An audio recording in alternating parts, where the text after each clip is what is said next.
Hello, America. This is Don Martin on the 4th of July. Happy Independence Day. Today, we're dropping a special 4th of July episode because as we celebrate our independence, I want you guys to take this episode to become independent thinkers from a phenomenal community advocate and an amazing entrepreneur, Miss Chiquita Stephenson.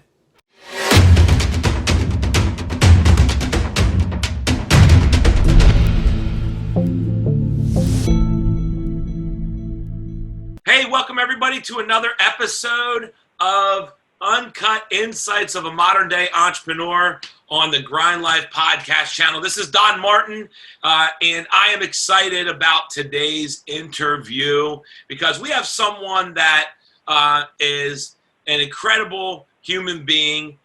We have got a chance to know each other a little more over the past month or so, and she is extremely inspiring. To say the least. And I'm going to give you guys a little background to her, and we're going to go right into getting a chance for all of you to meet this beautiful woman. Her name is Chiquita Stephenson. She's in the community development world. She's an entrepreneur. She's also an educator, a community advocate, and a PR consultant, amongst many things. And I'm excited to have you on, and thank you for joining me today, Miss Chiquita. Don, thank you. Thank you for having me. I'm excited. I'm looking forward to sharing with you, looking forward to building with you, and looking forward to speaking to all the individuals that you communicate with. So thank you. This is a great Saturday to be spending with you and all the individuals that you communicate with. So thank you for having me. You're welcome. And as you guys probably can see, we're on teleconference or video conference because obviously we're still, I think, coming into the tail end of the social distancing era. Hopefully, I think things are really trending in the right direction. But nonetheless, we're still here. So we're here and we're able to do this. You're in Connecticut now. I'm in Pennsylvania. So let's roll into this and have some fun. So for everybody that we have viewers, by the way, and listeners all over the world here. So tell people a little bit about yourself, a little bit of your background, both in the activist and community development world, maybe your entrepreneurial background, and kind of how you kind of came up in your career. Okay. So for me, it had a lot to do with my mother and my father. My dad was a chemist for Acme. He became a chemist at the age of 17. And my mom worked at one of the retail stores, which was called King's Department Store, within our community. And what I saw my parents do on a constant basis was they were always helping someone. There was never a time where there was not a family that was not either sitting at our table or that we were providing clothing for or that they were spending the night or that my father was transporting somewhere. And my parents said that you can't expect to have a great life if you're not making sure that you're looking out for others. You're supposed to be your brother's and your sister's keeper. And I watched my parents sacrifice for what they, wanted me to have, but I also watched them do what they thought was best for the community at large. And so my upbringing was really, I was in a two-parent household, and it really came from just seeing my parents do what was right for family as well as the outside, of the people that were around us.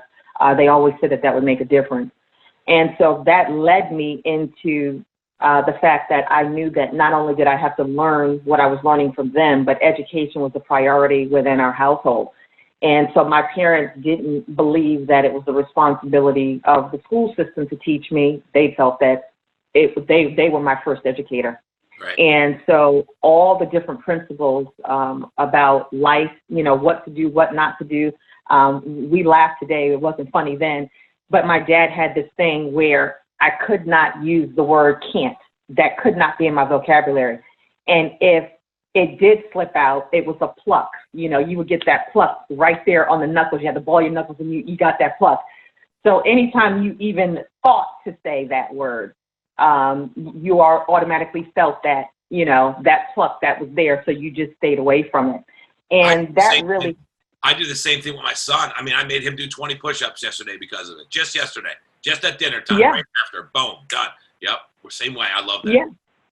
Yeah, you get to a point where, for me, I just remembered and still remember the things that they have said. Now, my father has since passed away.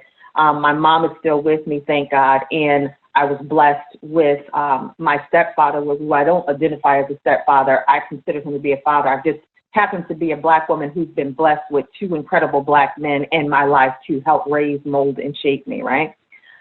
With that being said, for me, I went through some difficult times after my dad passed away because you lost the love of your life, right?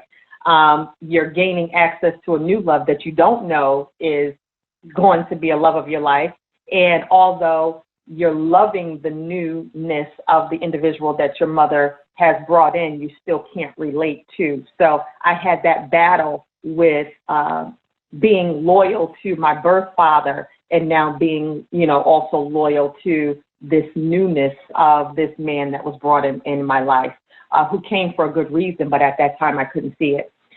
So with that being said, I found myself trying to find myself, if you know what I mean. Yep. And in the midst of that, I became a teen mom, right? I got pregnant when I was 15 years old, and I gave birth to my son when I was 16.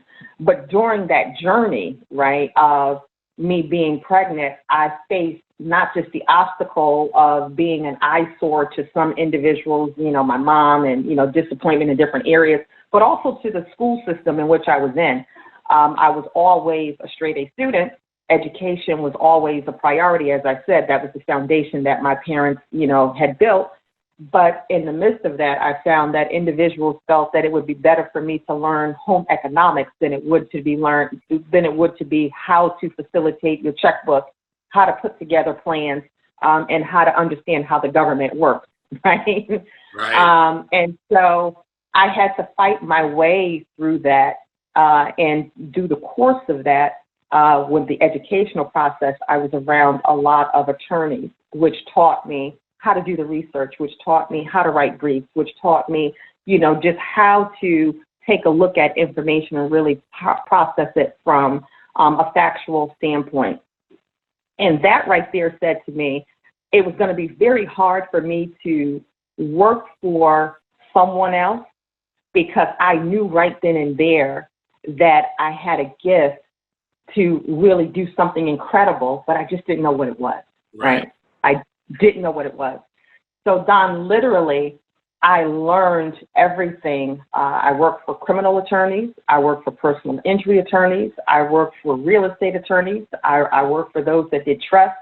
I physically allowed myself to learn from each of those areas so that I could master them to work in any situation that I found myself to be in. And once I did that, I knew that in giving birth to my son, who did not ask to be here, who was not a mistake, that it was going to be very important for me to learn as much as I could so that I could teach him, prepare him, because now here I was, a single homeless female about to raise a young Black male, right? Yeah. And it was already a trying situation, and individuals were already trying to take advantage of what they knew I had to offer. But again, they felt she's young. So if she's young, I can get away with as much as I want to and get from her as much as I can before she recognizes, what we're taking from her. And so with that, it put me in a position of just processing, meaning just learning every avenue of life that I possibly can, whether it was attending zoning meetings, attending school board meetings, attending housing authority meetings. Everything I thought was going to lay a strong foundation of understanding how something worked from the inside out opposed from the outside in. And that's what brought me to where I was today. I found a lot of injustice in those different, sectors of my life. And I wanted to find out how was I going to be a part of or play a role in making a difference. And I kept just thriving off of the life that I had. Yes, like I said, it was a beautiful life. I never knew that we were poor. I never knew that, we went from being poor to then being in middle class. I never knew that I was missing something because I didn't miss anything. You understand what I'm saying? Right. And so I took all those experiences based upon what I was taught from my parents. I attributed that to the choices that I then made as a young person now going into my adulthood. I fought hard with that, got my education, graduated from high school on time. So I think you and I talked a little bit about that when they said you need to go to an alternative learning situation. We're going to send you to learn how to cook. And I said to everybody, what am I supposed to do? And my attorney said, you're smart enough. Take the time, go back. What should you do? You know exactly what to do. You have the skill sets. What do you need to do? And I'm looking at them and I'm saying, what do you mean, what do I need to do? Use your resources. And they said, once you use your resources, then you come back and you tell us what you think you should do. Right. And Donna, was at that moment where I picked up the policies and procedures for Stanford, Connecticut was where I went to school, picked up the policies and procedures for the Board of Education. And I found in there that it said the only way that you could be removed from your school or expelled from your school is if you had a weapon. And I said, well, I'm pregnant. That's not a weapon. So therefore, them being able to remove me and put me into an alternative school, based upon their policies and regulations, they could not. That was the start of my love for saying, I have to go forward and learn more about the educational piece, because if this almost happened to me, how many people has it already happened to? And so I took that to the superintendent of schools and to city council, and I actually won. I was able to remain in my high school. My attorneys, just said to me, we knew you would figure it out. And they were there to help and guide me, through the way, the Mark Katz, the Donald Shears, they were right there in order to help me through that particular process. But when I got from there and I graduated from high school, I went on to Norwalk Community College. And there I felt the need to learn even more about political science and legal assistance and family law, things of that nature, so that I could come back to my community and be a major participant in making some things happen. And that's when I ran for the Board of Ed. I ran for the Board of Ed when I was 28 years old. That's amazing. So your whole entire experience in your life kind of almost, because of your personal experiences, both, with the challenges from a family perspective in terms of, well, not really. Again, you said you were blessed, and I totally agree in this today that having father figures is very important and critical, because it brings a full spectrum as much as possible. If you have a blessed to have that opportunity, it's incredible. But when you getting pregnant at a young age, having challenges with the school, and then just seeing and identifying that other people may have the same situation as you are, and you having a heart to take some action and almost not only fix it for yourself, but then understand that the world needs people to enlighten and share their experiences so other people can learn from it. What I think one of the most impressive things about you that I think is so important is that the way that you personally take responsibility to learn. And I think that's a very important thing across all people. I don't think it's so much, a lot of times, in today's divided political environment that it kind of ebbs and flows. It seems like it follows election years for sure. But a lot of times that personal responsibility debate comes up, and and I think it's so important that you just highlight that. Hey, listen, I started off with some challenges because I was pregnant in high school, and they wanted to remove me from school and move me to a different school. But I advocated for myself because I educated myself, and I took personal responsibility. And you said something really neat about your attorney, and your attorney said, we knew you'd figure it out. We were there to guide you along the way. And that's the greatest part of that story, I think, is that you were able to do it for yourself and accomplish it. Now you are empowered to go help other people. So, kudos to you. I have mad respect, and I want to just acknowledge you for that ability at a young age, take personal responsibility, and then be inspired by that, by achieving what you did for yourself, to then go out and offer that same thing to others and help. I have a question for you in that regard. Then we'll talk about how you ran for school board. Because you came from that and you had to go through and you had to cut your teeth, through challenging times in life. I think character's defined during challenging times. It doesn't mean we always do the right thing during challenging times, but it's how the people we become. So for you, how from an advocate standpoint, because obviously you wanted to help other people, how from an advocate standpoint can you advocate, or not can you, because obviously people do it all the time, but how do you advocate and offer support and also empower and enrich at the exact same time? How do you kind of acknowledge that? So for me, it's that personal experience. You know how individuals are constantly saying that you're not qualified to do something unless you actually received that degree, or you went to that school, or you went to that college, or you got that certification. Well, for me, the greatest way of knowing that a person has the experience is the experience that the person has faced and come through, right? And coming through that experience, it's a life learned and a life lived experience that gives you the opportunity to share the good points of what you had to face, as well as some of the decisions that you had to make in order to help you transition, from that challenge that you were facing. Right. And then opposed to getting angry and upset and vile with individuals about the overall circumstances, it's about learning what you do in order to change that. And so I'll give you an example. For me, I thought it was going to be a marvelous thing that here I was, as a teen mom, found myself being homeless during the transition of my father passing away, graduating from high school, going off to college, coming back, and then running for office. Now, in doing so, kudos, because everybody says she's articulate, right? Because this is the first thing they say. She's articulate. She's well-spoken. She's well-educated. She's well-versed. But when you take those things and you begin to dive deep into those issues that are maybe suppressing individuals or suppressing communities, or not putting people in a position where they can make those right decisions, or where they might be afraid, you find that the same individuals that are telling you that they appreciate you for your abilities are the same ones that begin to oppress you, because now you're educating and empowering individuals to make better and stronger choices, therefore putting them in a position to do for themselves opposed to looking for a handout.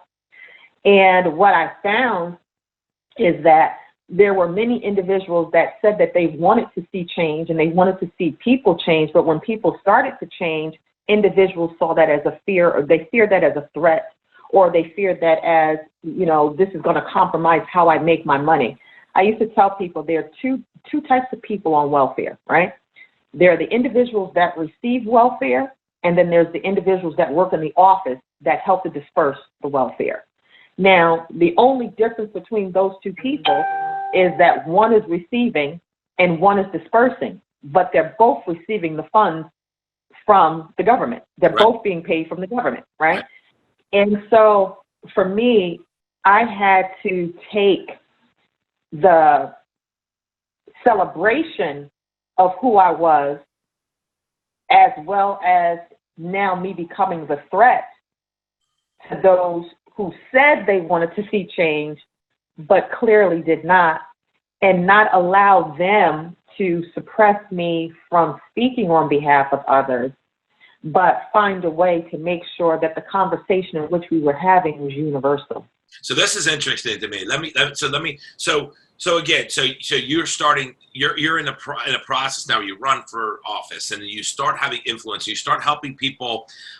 You start to empower others, and you're teaching on how to become independent thinkers, how to position themselves to do for themselves, so they can be independent of others. And in those situations, what you're saying is you actually were. They were almost trying to hold you back from doing that because they wanted to keep the dependence from others. So can you elaborate on that more and kind of, because I think that's a huge point. And I've actually seen that across many communities, by the way. Obviously, I know that does happen in the urban communities, especially a lot of times. I think a lot of times from a political standpoint, if we can keep them dependent upon us with funding, they're going to keep on voting for us. It's almost like buying votes and things. Absolutely. But elaborate on that a little bit more, because I think that's a huge point from a perspective that you've come from, where you had a struggle. You were a teen mom. You were removed from school. You fought to get back into school. You had all these challenges that could have completely caused devastation for someone, but yet you lifted yourself up. You educated yourself. You took personal responsibility. You went at it. You won. You achieved. You excelled, and you kept on going forward.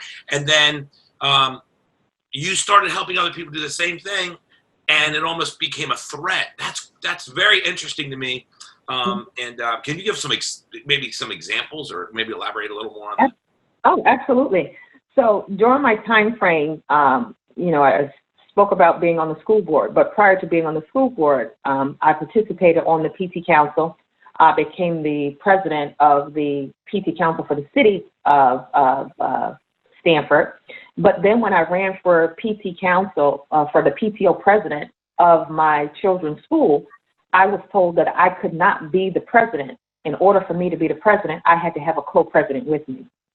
And so I said, that has never been done in history. Why would I need a co-president? Right. And it was blatant. And they just said, we've never had, an African-American woman hold this position, and we just don't know if you'll be able to do it by yourself. So in order for the community to swallow it, it would be better if we partnered you with someone as co-president.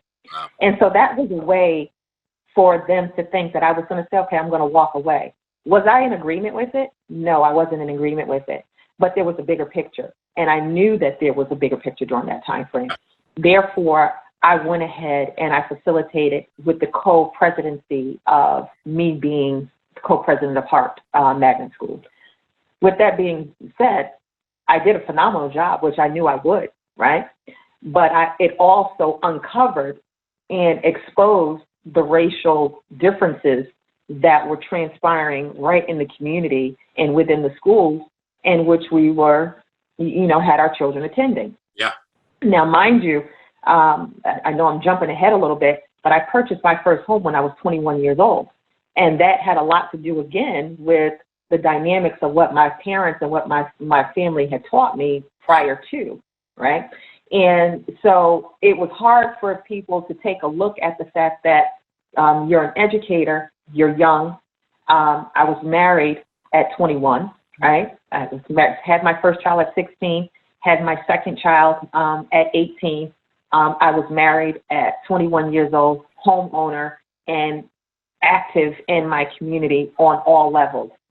And people, when I would walk into a zoning meeting or I would walk into a housing meeting, people would say, why are you here? Don't you have a party to go to? Or, what are you here for? And so I would have to relatively look at them and say, what are you here for? And they would say, well, I want to make sure that I'm changing the laws pertaining to housing and what it looks like. I said, well, that's the exact same reason why I'm here. Why are you in awe at the fact that I'm here to do the exact same thing that you're doing? And what I learned in that instance is that people had their own standpoint of what they felt community development, community activism, and community engagement looked like. And I was not a part of that process. It just, me and many other individuals that looked like me were not a part of that process. If we were included, it was as a token and as a Photoshop. This is an opportunity to get a photo. This is an opportunity to say to the community, we have such and such, here, but not to hear my thoughts, not to hear my voice, or not to hear the thoughts that I was bringing from others that could systematically empower and make a huge difference. Right. People weren't focused on that. They were just focused on what it looked like, what it appeared to be, And so I went through many of those particular challenges of learning what people would say to me, you need to learn your place. Now, they didn't say these things quietly, and everything that I'm sharing with you, if your listeners went and they Googled my name, they would see all of this stuff, right? Right. So, it wasn't that they were quiet about doing what they were doing. They were upfront, close, and personal, to the extent where they said, you either do as you're told, or you're going to make it hard for not just you, but those that you're fighting for, and of course your family. And so my family, at that time I had two children, and then I went on to have my third and then my fourth in 1997. So my kids were born in 87, 91, 94, and 97, right? And in the midst of that, I then now had to deal with the fact that as I was working hard to help build community and move community forward, that my children were now targets. Right. By adults and individuals who, if you want to change the law, Stanford Public Schools changed their segregation laws in 1974. And they didn't change the laws because they wanted to. They changed the laws to keep the federal government from coming in to do it, right? So they put together their own proposal, and then they said, woo, we did it. We're a part of it. But in the midst of doing that, Don, they created even further segregation within the school system by creating 4 different tiers. So you had your honor society, you had your 1 group, you had your 2 groups, and you had your 3 groups. And then, of course, you had those kids that had what they considered disability challenges or, attention deficit, group 4. You place them there. You collect $6,600 per pupil for those students that are just regular students, and then those that have disability, you're now collecting about $12,500 per student. You have a legal binding document that talks about the instruction, the educational instruction that needs to happen for those children, which is a legal binding contract.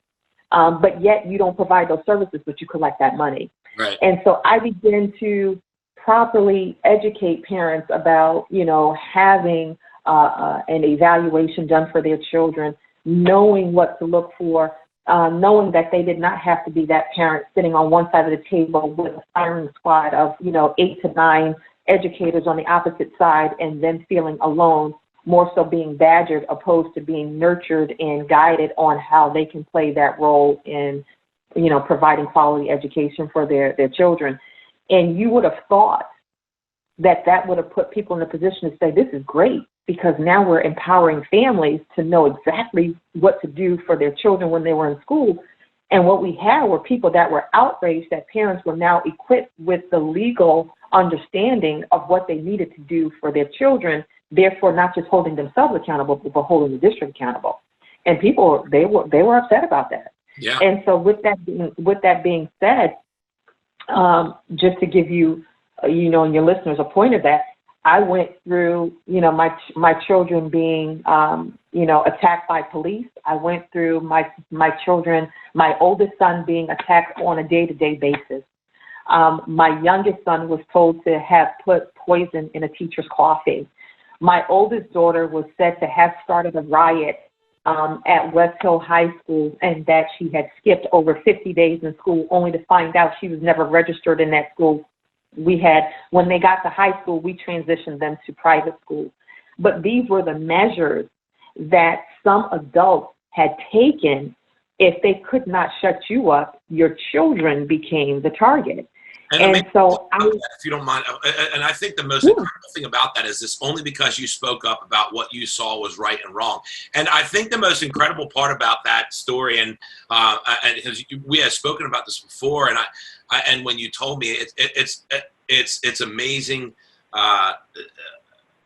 and interesting how as long as you were going with the flow, by the way, from kind of both sides of the political arena, whichever, where you were actively working at that moment in time, as long as you were going with the flow, it was good. But as soon as you would call something out, all of a sudden that would turn on you, and then you became a target.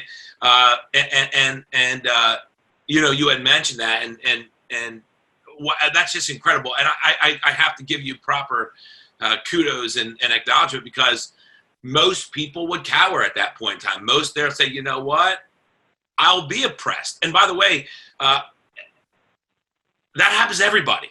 That happens to anybody that's willing to speak out. I mean, if you look at it, even in today's day and age, from both sides of the aisle, people that speak out are almost they're almost criminalized in people's minds, or they're judged. And the weird thing about today, and the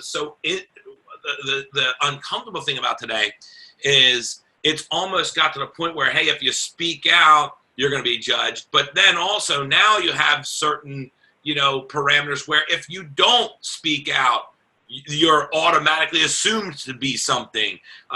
So Okay. to me, if we're going to be judged anyway, let's just speak up for what's right. Would you agree? Yeah, I totally agree. Yeah. That saying that they had, if you see something, say something, right? Yeah. And usually people might see something, but they don't say something because it doesn't have an effect on them. Right. What I constantly tell people is what you see and then you don't speak about, you might not think it does not have an effect on you, but it really does. Over time. And so in this realm of where we currently are in life, if we see something that we don't want to have happen to us, then it would be just that we communicate it in such a way where we're not derogatory to the next person, right, but we find common solutions that will drive what we see and don't like out and make it better for us all. Because my children are going to affect your children are going to affect my children. So our standpoint is we want the best. And that's what I learned from my parents. You want the best. So therefore, I don't need anybody to rob me for food when I have enough food to feed them. The Bible tells you if somebody, needs a drink, you make sure that they have, if they thirst, give them water. If they need food, you feed them. If they need clothing, you clothe them. If they need shelter, you shelter them. So I don't understand. I've never been in a position to understand why, people seem to think that it's okay to see people suffer while they thrive. And so I just believe that we're in a time where we're all going to thrive and we're going to be able to thrive together. Yeah. Because even though my experience might not be your experience, because we're talking, because we're getting to know one another, because we're getting to appreciate one another, we're going to be able to fill the gaps and help one another, which ultimately is going to help us in the long run. It's going to help all of us. I think that's the most important point. I mean, when people are together and they're unifying and they have a common goal, I think we all have a common goal. I mean, the mass majority of America has a common mission and goal. I think one of the biggest challenges that we face today is different narratives that are creating divisiveness for political advocacy. Yes. It's such a scary thing because you see it all the time, especially in the modern day, social media world, that you'll see quotes taken out of context to create division so that you have certain categories, whether it be racial categories or whether it be religious categories or whether it be gender categories, where they use these different things to create division because that's how they're creating their ally base, by creating a common enemy that really, in a lot of situations, not all the time, but a lot of situations, really doesn't exist. And that brings me to the next point I want to ask you about, and that's the narratives that kind of happen. Because you're a registered Democrat. Yes, I am. Right? And have you always been a registered Democrat since when you started in politics? Always been a registered Democrat. When I got elected to office when I was 28, I got elected as a Democrat. And I served my Democratic Party on many different levels, whether it was on the local level, state level, or federal level. Many individuals from our Congress, as well as from our state senators to our mayors. I can say that I'm personally responsible for helping them to get elected, as well as governors, where I have been on the front line for the fundraising. I have been on the front line for the get out the vote. I have been on the front line for the overall organizing and empowering individuals to know about who they're voting for, why they're voting for. And ultimately, Don, what I had seen is through my time where whether it was Jim Hines, running for Congress, whether it was Dick Blumenthal, whether it was Chris Murphy, you understand what I'm saying, whether it was Dan Malloy, any of these individuals, even from a standpoint of with the Clintons, when we were running with the Clintons, Tipper Gore campaigned for me when I ran for the Board of Education, right? She campaigned with me and did a lot of my promotional marketing material with me. I'm going back. I'm telling you how deep I go back, right? Yeah. Organizing for, President Obama throughout the state of Connecticut and galvanizing everybody together by the time he got here, and making sure that things were in position for that and in the raising of the dollars. Taking, one of my properties, which was able to be turned into, headquarters, for Democratic Party in order to engage, the inner city. I'm heavily embedded, have always been embedded and doing what was needed to be done through the Democratic Party. But I had a lot of disagreement. Yeah. And I had a lot of unrest. A lot of the strife that you happened too when you had the disagreements, because it was almost like, who are you trying to, right? Is that correct? Yeah, because what transpired was everybody wanted you to be on a message. And that message had nothing to do with educational empowerment. It had to do with personal agendas. And those personal agendas were put in positions that could truly destroy the lives of people. Right. And let me tell you what I mean by that. You take community action organizations, which are supposed to eradicate poverty, and it's supposed to be a stepping stone to provide subsidized support for those families that might be in need at that time. Well, relatively, what you have are generations of families that are receiving, energy assistance. They've been on it for the past 40 years, the past 50 years. Right. Now their children are on it. You're looking at, Section 8, and that was supposed to be a stepping stone in order to help families to transition to get where they need to get. Instead, now they're on that Section 8, and now their children and their grandchildren are on that Section 8.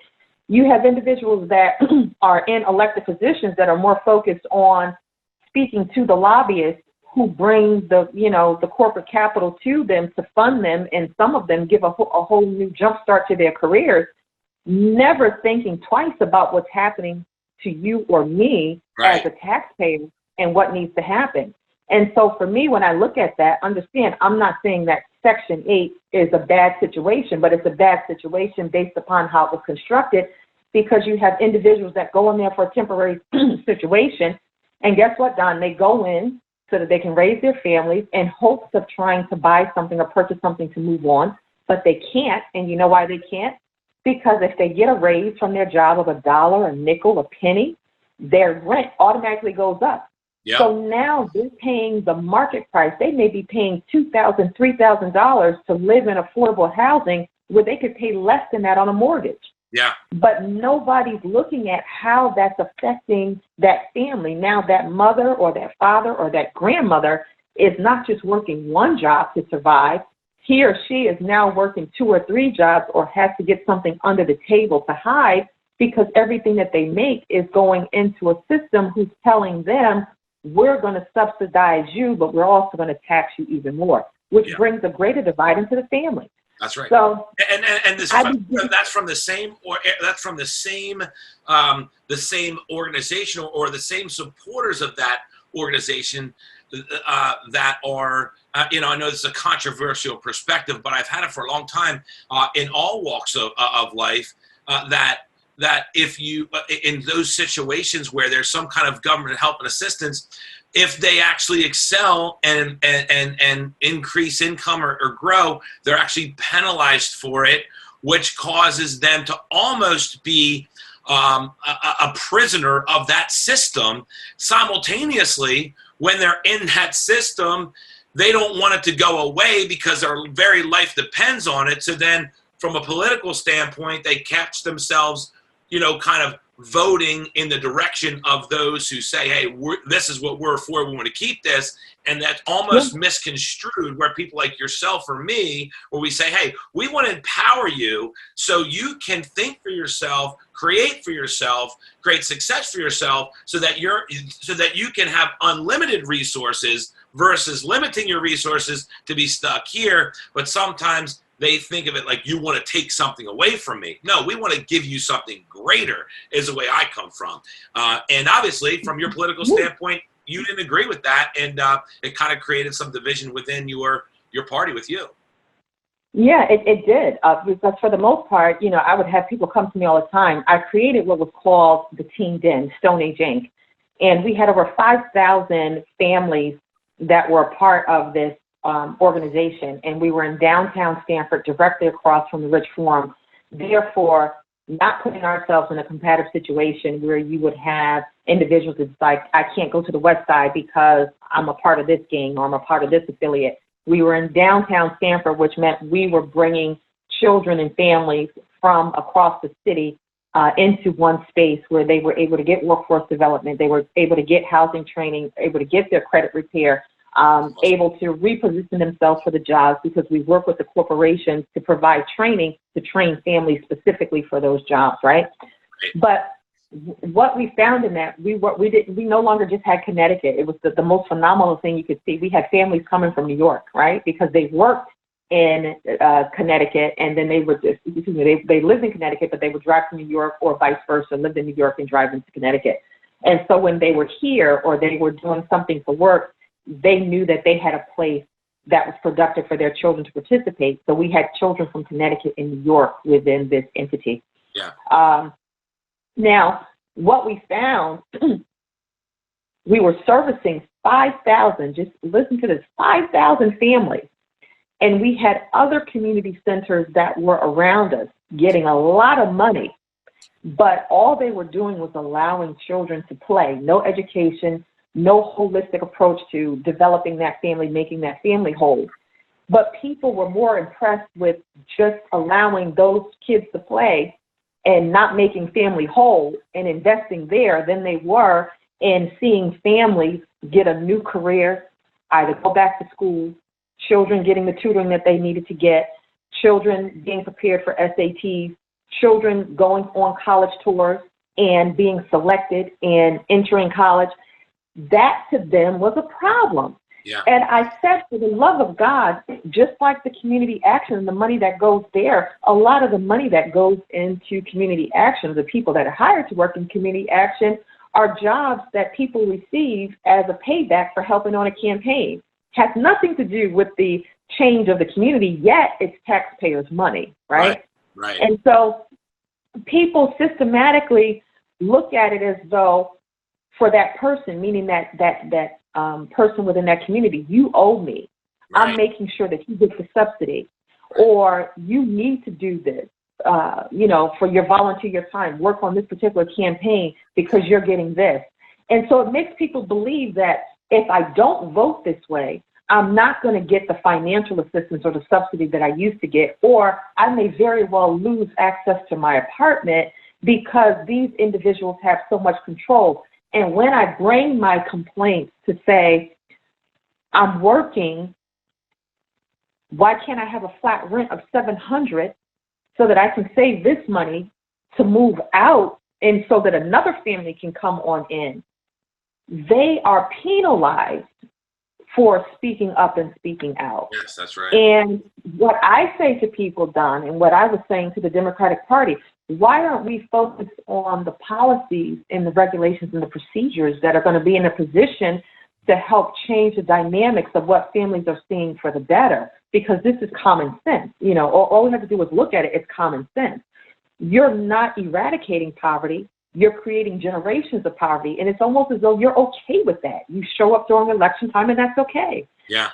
Many of these individuals are entrepreneurs trying to thrive, but they don't have access to capital, yeah. right? So now they're pinholes in between. Even if I made extra, I'm going to get penalized right. for the simple fact that if I make more, I got to report it, and in my reporting it, it's going to, shoot my bills up, just out of control. Yeah, and it's a trap. I mean, it literally is. It's almost like they're a prisoner of a system that is supposed to help them empower them. I would say that I think the heart of that system is good. I think the heart of the system is to help people. I think the heart of by the way, both political parties is to help people, but then it's misconstrued or mismanipulated at certain times. I think a lot of the systems are perfect, but once you involve the human element, the purpose of it changes, and it's not as pure of a motive anymore. And I'm with you 1,000%. So I have two more quick questions because we're running close to our time here. But one of the questions I have for you, I think, is because you highlighted this. We want, and you and I are actually beginning to work on this, by the way. So keep an ear out, everybody. Where we're working on entrepreneurial opportunities to raise people up and offer these things to coach and teach people, not only from all of America, but specifically within Black America, that you and myself and so many other people are synergizing to do, because we think that now is the time, to be able to really help people see the forest through the trees and realize that they have more power between their two ears and in their hands than they ever had before, because of the day of social media and the way we can communicate, and actually you can find truths. You don't need to rely upon one news source or another news source, but you can identify and find truths, because if you look at the big picture, you can decide for yourself, which is scary to the establishments. But when you can, but when you can find it for yourself, that empowers people. And I wholeheartedly believe we're at the midst where the power truly is in the people's hands, as long as they are willing to look at the big picture and educate themselves from all perspectives and make their own judgment versus staying in one little section. So here's my question to you. And I think this is an important one. When people are out there, because here's the unique thing about you. You were you're outspoken. You say what you think, regardless of political repercussions sometimes, because obviously you've been the victim of those. But obviously I want to say time always tells the truth. And all the accusations that have happened have been essentially vindicated, which I was very interesting to read, by the way. You gave me some enlightenment to go through the things that happened and how things have come full spectrum, and now the truth has risen. And I think that's happening across a lot of politics. But now you're also an advocate of President Trump, which to me is very interesting. But it's not as interesting as it would have been 4 years ago, if, like, with me being open to really to listen to a lot of different perspectives from some really great Black Americans, to understand that sometimes the false narrative that's out there is very divisive. Why do you support the president now? Like, because obviously you're a Black woman Democrat. Doesn't make sense. You're a Black queen. There you go. So, but think about it. So what is that? I want you to tell everybody why you support this president amongst all of the propaganda that's out there, which I call propaganda that's out there. What is it about him that you respect, appreciate, and support? Well, one of the reasons why I respect and support him is because I believe that he was placed in office by God. I believe that this is a time, this is a spiritual move. It was a decision. Nothing can take place without God's approval. So that's one. The second portion is that I believe that he's looking at things that presidents have never looked at across the board, from a standpoint of policies, from a standpoint of regulations, just different laws. And he is open and has the ability to listen to individuals across the board to see what has worked and what has not worked. The other portion is he said that he was going to drain the swamp. And I believe that that's exactly what he's doing. And I believe that that's what's making people upset, because many people have been in the establishment for so long. They've made this an equitable opportunity for them, not for America, but for them. Right. And the equity that they've received has come through the laws in which they've done and put in place, which we are not a part of, and many of us are not aware of what they are. And so I keep saying to those individuals that look like me, you're focused on saying what you don't like about the president. There's things that you don't like about yourself. There's things that you don't like about me, right? There's things that we don't agree on. But the one thing that you have to understand, the only way that you can change what you don't like about you or what you don't like about me is first, you have to look in the mirror and see where you start from, right? Right. And in starting, individuals are unaware of what the executive branch does. They're unaware of what the legislative branch does. Right. They're unaware of what the judicial branch does. Sure. Therefore, they look at the fact that, they may go and they vote for, your mayor, your governor, or, your president, but nobody is looking at the fact that they haven't voted their congressperson out or their senators out. And these are the individuals who are physically have an opportunity to vote on and, process those particular laws. Yeah, we're not looking. Yeah, that's right. Yeah. And the other portion of it is we're not creating the legislation. Right. So, we're not sitting down saying, okay, I don't like how that's working out. So I have the power and the ability to develop a bill and present it to council and present it to my legislative body to ask that it be brought to the floor and, and voted on or discussed.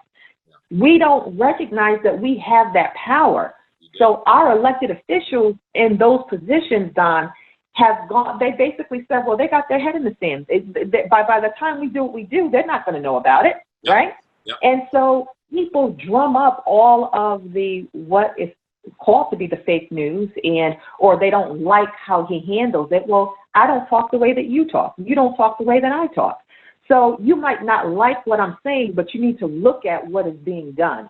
Right. And so when I look at the legislation, from the opportunity zones, the opportunity funds, the faith-based, the HUD deregulation, what they've done toward the housing portions of it. There's just so many things that he's done. The criminal justice reform, First Step Act, all of these things, reconnecting families, men and women back with their families, now working on making sure that they have the ability to have access to be able to work, to be hired, to live, without being, disposed of from those particular situations when it comes to hiring.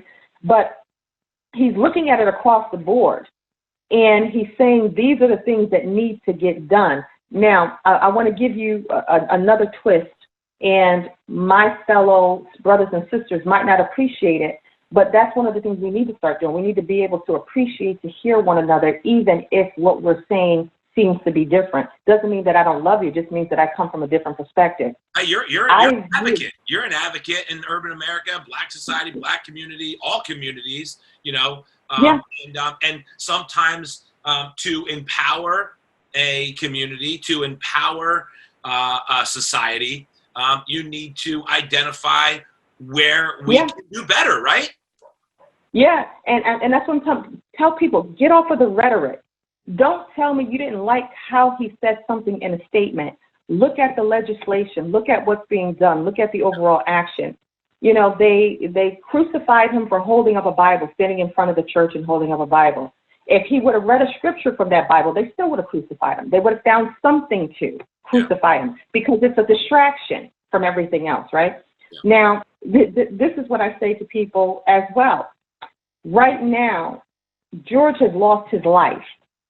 And in losing his life, we have a president that's allowing the world's voice to be heard. He's not stifling it.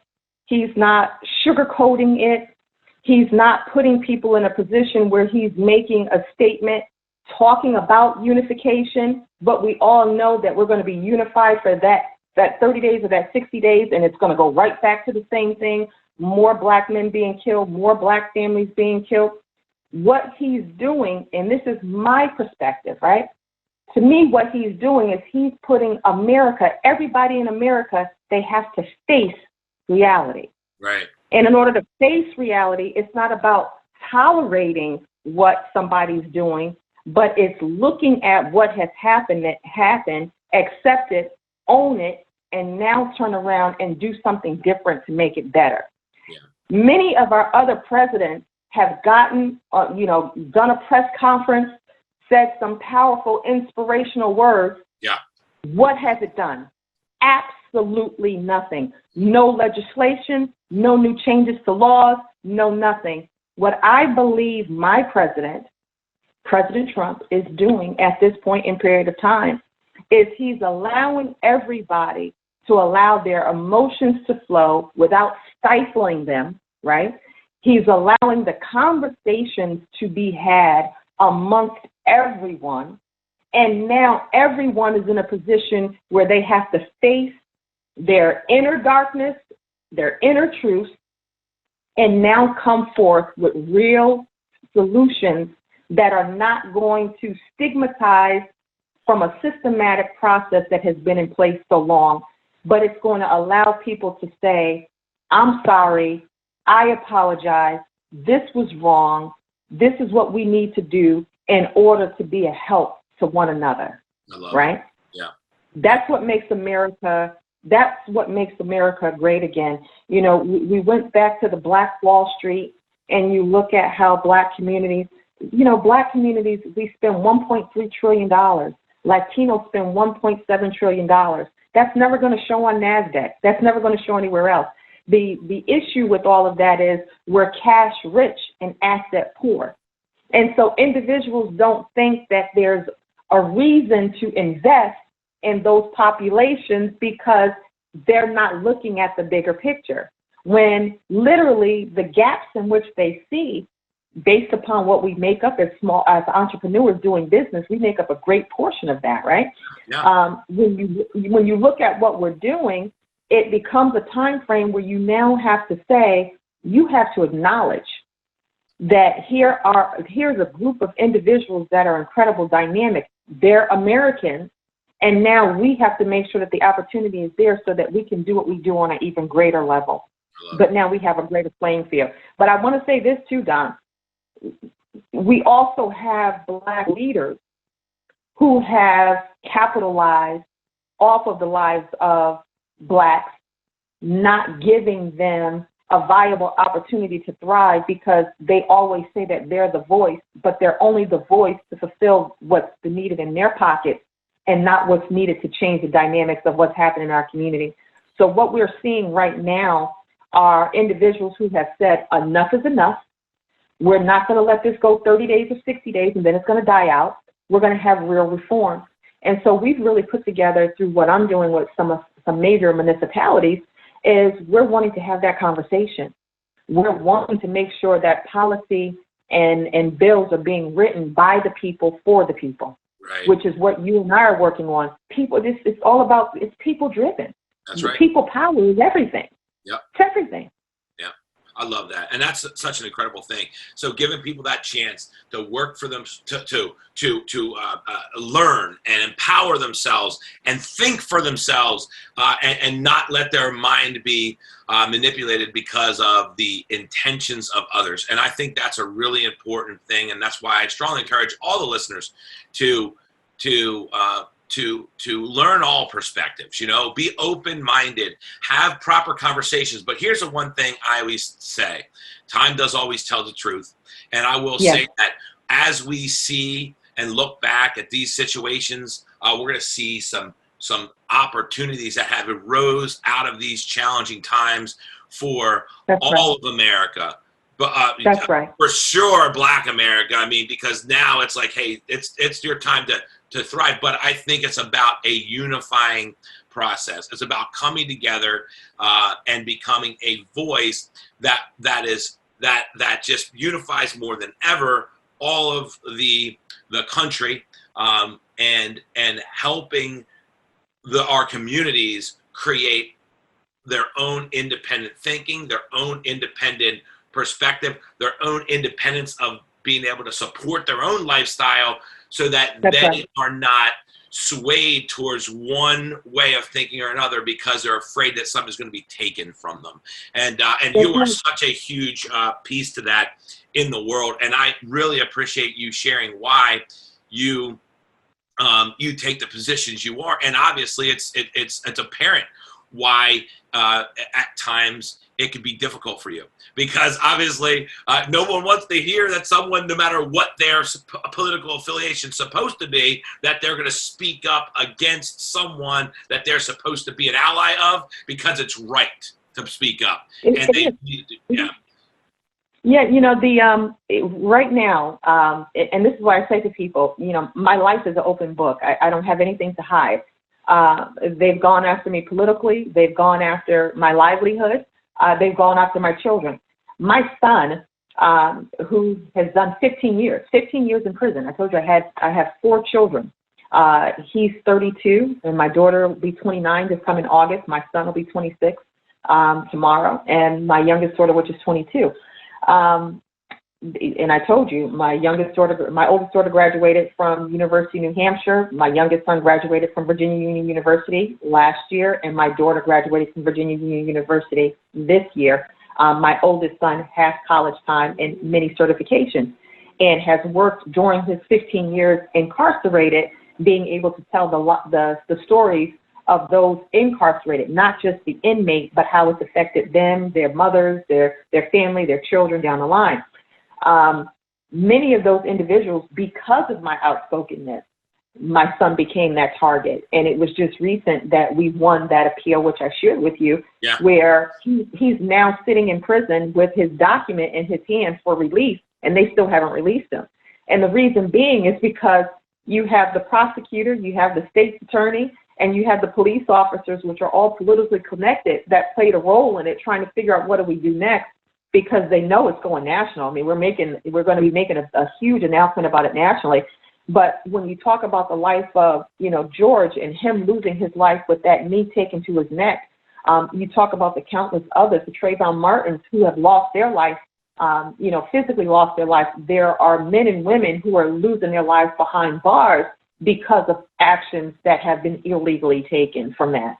And so that's from all political perspectives, from both sides. From both sides. I mean, it's not. A lot of times, people think the injustice is coming from one and not the other. But I'll tell you, from an open-minded, from a political position of more of like more of an undecided many times. But I look at the factors and what appeals more to me. I do find myself very heavily weighed from a conservative standpoint. But I'm open to look at everything because I want to see America get better. And I think both sides of the aisle have important pure intent behind their positions, and there needs to be a balance between the two for sure.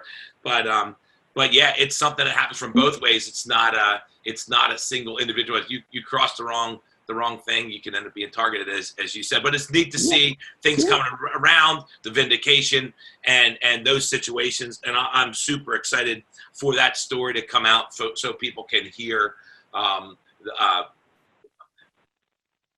I think in today's day and age, because of the ability for information to get out faster and better and more effectively than ever before, with all the different technologies and social media and all these type of things, stories can't be quieted down anymore. And I think that's going to bring another level of I guess you would say another level where of responsibility, of accountability. Right. That's the word I was looking for, of accountability to all parties. And I think that's the one thing, because you said something. I have one more question for you. You said something that you think Trump is here from God, because of God, right? And I have to be devil's advocate and ask you a question about that, because I know what people say when they hear it.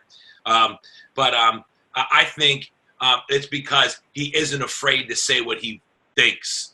And like it or not, because there's things that he says that makes me cringe, as it does to you and everybody else. But he also says things for the right, I think it's for the right reasons. And sometimes his opposition will make it sound like for the complete wrong reasons, because it's a political, angle for them. But I think he says it for the right reasons, because he's not influenced by what most politicians are influenced by, because they need the funding. He doesn't. So with that being said, why, with how he is, right? And we all know how, we don't have to say it, man. How he is and the way he speaks and the way he, kind of acts and things. the word outspoken is a, you know, it's a very nice way to put it, right? But so with the way he is, how can someone believe that he was there? God put him there, but he still acts in the way he does. How can we answer that question? How do you answer that as a Christian woman? And how do I answer that? And I have my perspectives. I just want to hear yours. Sure. Well, I'll use it from my perspective. Before I gave my life to Christ, you know, I had a totally different life, and I saw things differently. I spoke differently. I act differently. And during that time frame, God was dealing with me. He was working with me and working on me. And I have shortcomings, right? As we all do. We have different things that we're still challenged by or with, and that we're working through. And so people want to take the man and they want to box him in to be what they want him to be. They want him to talk a specific way. They want him to act a specific way. They want him to walk a specific way. The way that they say is presidential. They want him to be presidential. Right. Well, he is being presidential. He's being presidential based upon the individual in which he was created to be, the unique individual in which he was created to be. He's not trying to be a cookie cutter of anyone or anything else. If he was, he would not be able to fulfill the purpose in which God has called him to fulfill in this season.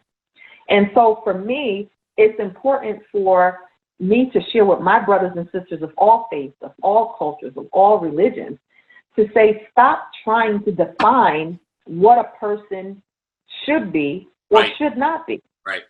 If that is the case, then you begin to define who you are and who you should be, right?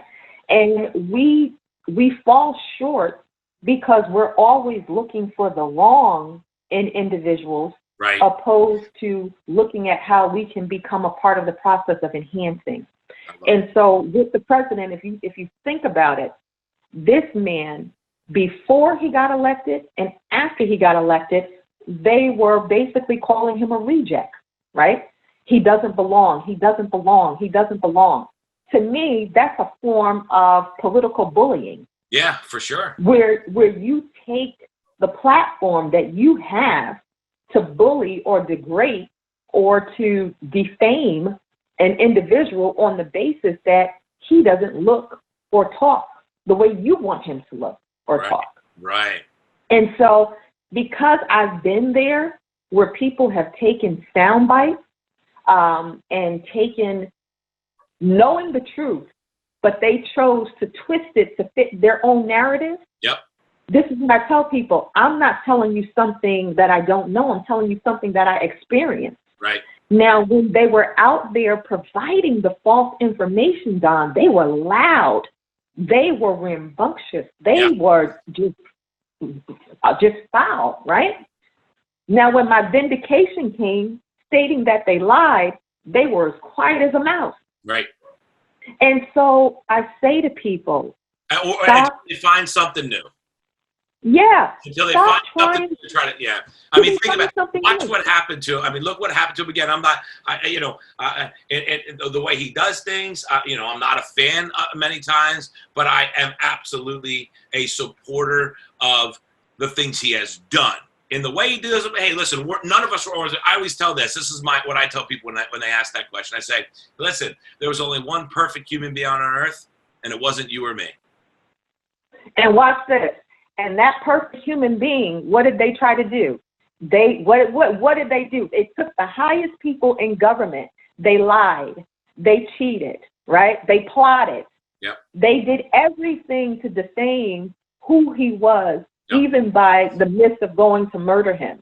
If they only knew that in his murder that we would have what we have today, they would not have done it. You understand what I'm saying? I think because people like you, Chiquita, and other people that are willing to speak up, you're empowering not only America, but you're empowering Black America to really think and create an independent thought process but which will take them to a whole nother level. And when I say them, I even say us, because I think between you, me, and all the people that are working together moving forward, from an economic positioning and creating entrepreneurial opportunities that span, communities, span cultures, span race, span gender, span everything. That's right.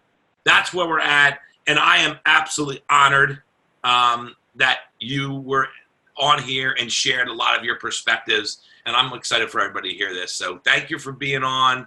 I appreciate you so much. I'm so excited for what's to come with what we're doing together. And I can't wait for the rest of the world to learn about it and hear about it and enhance their lives through it from all walks of life. And it's going to be exciting. Thank you so much.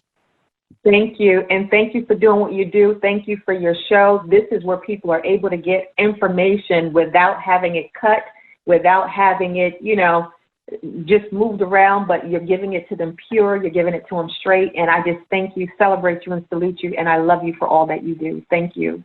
I love you too. Thank you for being on. Have a great day.